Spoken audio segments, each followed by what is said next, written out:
হে জগতবাসী, আজ আমি শামীম আলী চিশতি আপনাদের সামনে একটি আলোচনা নিয়ে আসলাম। সেই আলোচনাটি হলো যে আপনারা একটু মন দিয়ে শুনবেন। আজকের আলোচনাটি তত্ত্ব জগতের জন্যে, আত্মজগতের জন্যে, রুহ জগতের জন্যে খুবই খুবই তত্ত্বজনক এবং জ্ঞানজনক আলোচনাটি হবে ইনশাআল্লাহ। তবে এর আগে আমি আপনাদেরকে বলে নিই, রব্বি জিদনি ইলমা, যে হযরত মুহাম্মদ সাল্লাল্লাহু আলাইহি সাল্লাম রব্বি জিদনি ইলমার মাধ্যমে আল্লাহ তাকে জিবরাইলের মাধ্যমে জ্ঞান দান করেছিলেন। তো আমিও আল্লাহর কাছে বলি, রব্বি জিদনি ইলমা, এই নামের গুণে আল্লাহ আমাকে জ্ঞান দান করুক, যেন আপনাদের সামনে কিছু সুন্দর আলোচনা করতে পারি। সেই বিষয়টি হলো, ইনসানের ভিতরে ইনসান, তার ভিতরে আরও একটি ইনসান, এই তিনটি ইনসানের ভিতরে একটি রুহ। তাহলে এই বিশ্বজগতে যত মানুষ আছে, সমস্ত মানুষের ভিতরে আরেকটা মানুষ, তার ভিতরে আরেকটা মানুষ, আর ওই মানুষটার ভিতরেই একটা রুহ। তাহলে রুহ বিষয়টা কোনো সামান্য বিষয় নয়। যে একটা কথা বলা হয় কালামুল্লাহ, মুসা আলাইহিস সালামকে বলা হয়েছে, আরেকটা বলা হয়েছে রাসূল আল্লাহ, আরেকটা বলা হয়েছে রুহু আল্লাহ। তাহলে রুহু আল্লাহ যদি বলা হয়, তো রুহু বিষয়টা কি? আচ্ছা, এটা জ্ঞানীগুণীরা জানে, তবে সর্বস্তরের লোকেরা এটা দেখবে। তো রুহু বিষয়টা কথা বলতে গেলে খুবই মর্মান্তিক। তবে আমি বলবো, এই রুহু পাঁচটা আত্মার ভিতরে আসে। যদি পঞ্চ আত্মায় কেউ পবিত্র হতে পারে বা পবিত্রতা লাভ করে, সাধনা করে, গুরু প্রেম, মুর্শিদ প্রেমে যদি কেউ নিজেকে পবিত্র করতে পারে, তাহলে কি হয়? সেই রুহু এই পঞ্চ আত্মার মধ্যে বক্ষিত হয়। আর যদি এই রুহু বক্ষিত হয়, তখন সেই মানুষটা কি হয়? আমি যদি একটা লোহার টুকরো একটা আগুনের মধ্যে ছেড়ে দিই, এবং আগুন থেকে যখন সেই লোহাটা বের করব, তখন কিন্তু লোহাটা তো লোহাই ছিল, কিন্তু লোহাটা লাল হয়ে গেছে। এখন এটা কি লোহা না আগুন? তাহলে দুই মিললে একাকার। তাহলে আল্লাহ আর রাসূল দুই মিললে একাকার। তেমনি কোনো সাধক, কোনো প্রেমিক সাধনা এবং প্রেমের দ্বারা যদি আল্লাহকে লাভ করে বা নিজেকে পবিত্রতা লাভ করে, তখন আল্লাহ তার মধ্যে বিলীন হয়। তখন লোহা আগুনে মিলে দুই মিললে একাকার হয়ে যায়। সুবহানাল্লাহ। তবে হে জগতবাসী, যে এই যে আলোচনাটি করলাম, যে আত্মা এবং রুহু অনেক তফাৎ। যেমন পঞ্চ আত্মা বা পাঁচটা আত্মা দিয়ে আমাদের দেহটা তৈয়ার। এই পঞ্চ আত্মা যে পবিত্র করেছে, এই পঞ্চ আত্মার মধ্যে রুহু আসবে। সেটা হলো, আল্লাহ যেমন আদমকে বলেছিল, আমার রুহু আমি আদমের ভিতরে ফুৎকার করেছি। তখন যেই মানুষটা পৃথিবীতে মহাপবিত্র লাভ করে, তখন আল্লাহ তার মধ্যে সেই রুহু ফুৎকার করে এবং তার মুখে কথা বলে, যা বলে তা হয়ে যায়। হে জগতবাসী, বলা হলো খুব সহজে, কিন্তু যুগ যুগ যারা গুরু বজে, তাদেরও কিন্তু অনেক কঠিন হয়ে যায় বাবা। অনেক ত্যাগের বিষয়, অনেক কঠিন ত্যাগ, কঠিন সাধনা, কঠিন প্রেমের মধ্যে মানুষটা পবিত্র হয়।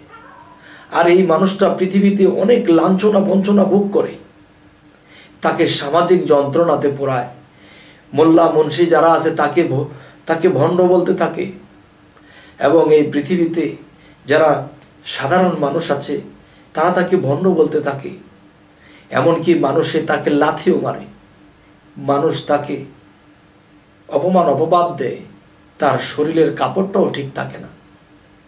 আগুনের উপরে আগুন দিয়া, আগুনের উপর আগুন দিয়া একটা সাধককে এরকমভাবে আল্লাহ পোড়াইয়া তখন খাঁটি করে, এবং সেই খাঁটি দেহের মধ্যে, সেই পবিত্র দেহের মধ্যে আল্লাহর রূহ ফুৎকার করে। তখন সেই মানুষটি কিসে পরিণত হয়?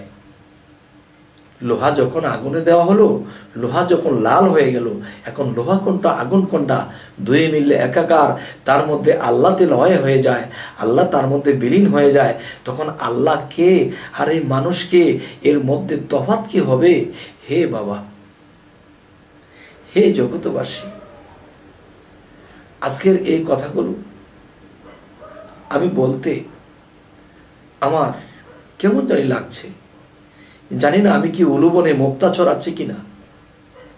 যদি উলুবনে মুক্তা ছড়িয়ে থাকি, যারা উলু স্বভাবের মানুষ তারা ভালো জিনিসটাকে নষ্ট করে দেয়, আর যারা প্রেমিক, যারা হৃদয়বান, যারা সাধক, যারা নিজেকে পবিত্র করতে নেমে গেছে, তারা যদি এই কথাগুলো শোনে, আমি আশা করব আমি যদি অতটুকু পর্যন্ত অগ্রসর নাও হতে পারি, আমি অতটুকু আমি পৌঁছাইতে পারিনি, তবু আমার এই কথাগুলো শুনে যদি আপনারা অগ্রসর হতে পারেন, আপনারা যদি সেই লাভবান হতে পারেন, আমি না হয় না পারলাম, তবে আপনাদের যদি দোয়া থাকে, আশীর্বাদ থাকে, তবেও হতেও পারি। তবে হে জগতবাসী, আমি এই বিষয়ে আমি কিছু আলোচনা করব, সেটি যে গুরু ভজনার পাশাপাশি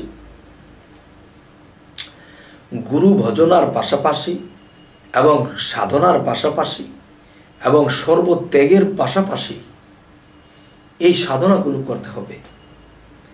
যে হাইতনা তাওয়ায় দিবানিশি হয়ে যাওগে কামার পরা, শেষে যাবে লালবাজারে চারি রঙের নিশানোরে, অগ্নির মতো ধুধু করে মধ্যে জিনিস ভরা, হে হরফের চাবি দিয়া সদাই গিয়ে গুড়া, এই তালা খুললে নয়ন মেলে দেখবে সাদা তিন কোঠরা, এই তিন তালাতে এক নাম ফুটে, হাহাকার এক শব্দ ওঠে, ঢেউ লাগে ত্রিবেণীর ঘাটে, দেখছে রসিক যারা, ভালোবাসা ভবের আশা মিটাই আছে তারা।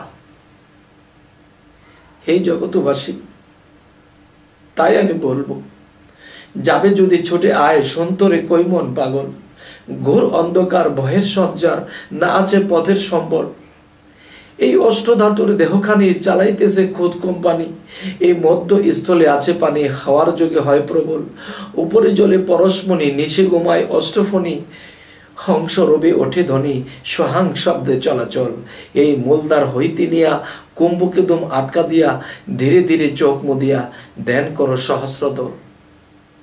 হে জগতবাসী, গুরু ভজনার পাশাপাশি, সাধনার পাশাপাশি, ত্যাগের পাশাপাশি কেউ যদি এই সাধনাগুলো করতে পারে, তাহলে এই জন্মেই তার আত্মার ফায়সালা হয়ে যাবে, সে মহাত্মায় মিশবে, আর সে মহাত্মা তার মধ্যে বিলীন হবে, লোহা আর আগুনে একাকার হয়ে যাবে, সে আল্লাহতে বিলীন হয়ে যাবে। তখন কি হবে? আমি এখন পুকুরের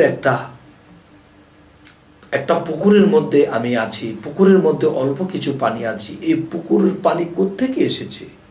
সেই সাগর থেকে নদী বেয়ে, খাল বিল বেয়ে এসেছে। আমরা তো বাবা আটকা পড়ে গেছি, আমাদের দেশ তো এটা নয়, আমাদের গন্তব্য এখানে নয়, আমাদের গন্তব্য ছিল সেই আলমে আরওয়া। আমরা সেখান থেকে আমরা আবার লাভ করব সেই আরশে আজিম, আমাদের সেই ঠিকানা। তবে আমরা ছিটিয়ে ছড়িয়ে পড়ে আছি, সাগরের পানিগুলো নদী বেয়ে যখন চর খাল বিলের মধ্যে এসে আমরা আটকে গেছি, তখন এখান থেকে সাধনা প্রেম ভক্তির দ্বারা যখন আমরা বাষ্প হয়ে এই পানিটা উড়ে যাব, তখন সেই পানিটা আবার সাগরে মিশবে।